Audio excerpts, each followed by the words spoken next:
Rajad supremo Lalu Prasad Yadav द्वारा INDI alliance की नेतृत्व ममता बनर्जी को सौंपने की मांग पर बिहार के उप मुख्यमंत्री विजय कुमार सिन्हा ने कहा, लालू जी जानते हैं कि इस ध्वज के तहत उनका चेहरा छिपाया नहीं जा सकता। यही कारण है कि अब वह फिर से लोगों को गुमराह करने के लिए नया ध्वज मांग रहे हैं। देखिए, श्रीमान लालू प्रसाद यादव जी जानते हैं कि इस बैनर के तले मेरा चेहरा नहीं छुप सकता, मेरे पाप नहीं ढक सकते। अब नए बैनर के तहत फिर जनता को भरमाने का नया खेल शुरू करेंगे और इसको लेकर के ये सब सोची समझी रणनीति के तहत एक प्लानिंग है। देखिए, श्रीमान लालू प्रसाद यादव जी अपने जिंदगी के अंतिम मुकाम पर पहुंचे हुए हैं और अब उनका तन भी काम नहीं कर रहा है और मस्तिष्क भी काम नहीं कर रहा है। और जिस फुहरपन के कारण बिहारी को कलंकित और बदनाम किए, बिहारी शब्द को गाली बना दिए, अंतिम जाते जाते फिर से वही राह पर बढ़ रहे हैं।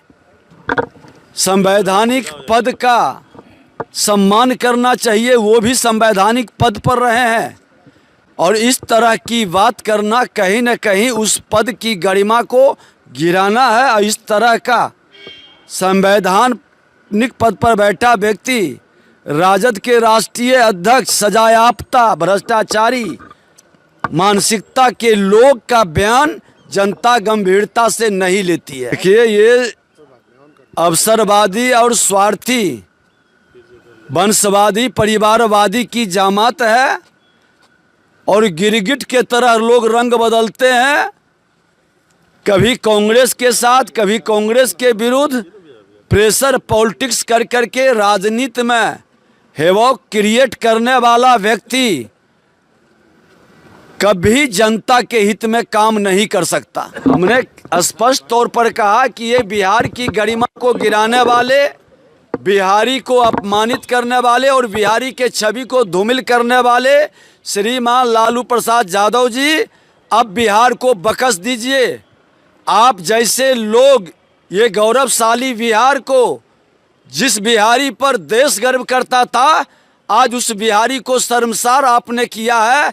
और ये दुखद दुर्भाग्यपूर्ण है कि आप और आपके परिवार के जो लोग हैं यही तरह के फुहरपन, मजाकिया और गंदे शब्दों का उपयोग करके बिहार के सम्मान को गिराते हैं। ये कतई उचित नहीं है। अब कोई भी बिहारी आपके शब्दों को स्वीकारता नहीं है और न आप पर गौरवान्वित होता है। देखिए, मैं बता दिया, इन लोग का हिडन एजेंडा, छुपा हुआ एजेंडा, स्वार्थ और जनता की गाढ़ी कमाई लूटने वाले की जमात अपने बचाव के लिए ये खुल कर करके ये इंडी गठबंधन बनाया था। जनता नकार दी। अब इन लोगों को लगता है कि इस बैनर के तले चेहरा नहीं छुप सकता, तो अब नाटक शुरू किया है कोई नया बैनर का। अराजकता उत्पन्न करना, लोगों को उत्तेजित करना, उन्माद पैदा करके तुष्टीकरण की राजनीति में फिर कोई नया बैनर की शुरुआत करेंगे।